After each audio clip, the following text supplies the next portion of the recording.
Ngayon pag-usapan naman natin, ano nga bang pag-uugali meron ng mga foreigner o Amerikano? Ang mga ugali po nila, halos parehas lang din ng mga Pinoy.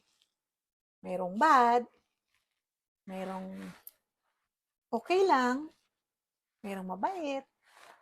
Ganun din naman. Kung ano yung mga pag-uugali meron ng Pinoy, ganun din naman yung mga foreigner.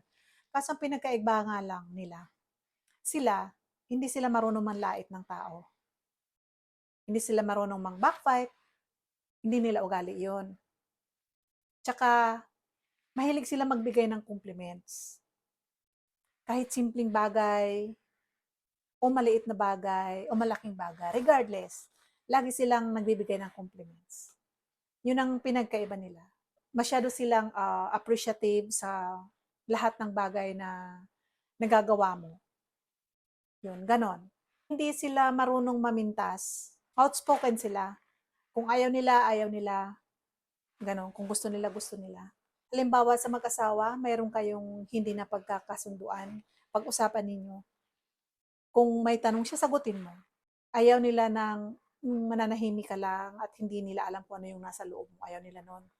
Ako kasi yung tao na ayaw kong makasakit ng kapwa ko, na baka mamaya mali yung masabi ko, na baka mamaya may masabi akong makakasakit sa kapwa ko. Ayaw ko na ganun. Kaya mas pinipili kong manahimik. Ayaw nun ng asawa ko. Gusto niya, you have to speak up para alam niya kung ano yung nasa loob mo, kung ano yung nasa isip mo.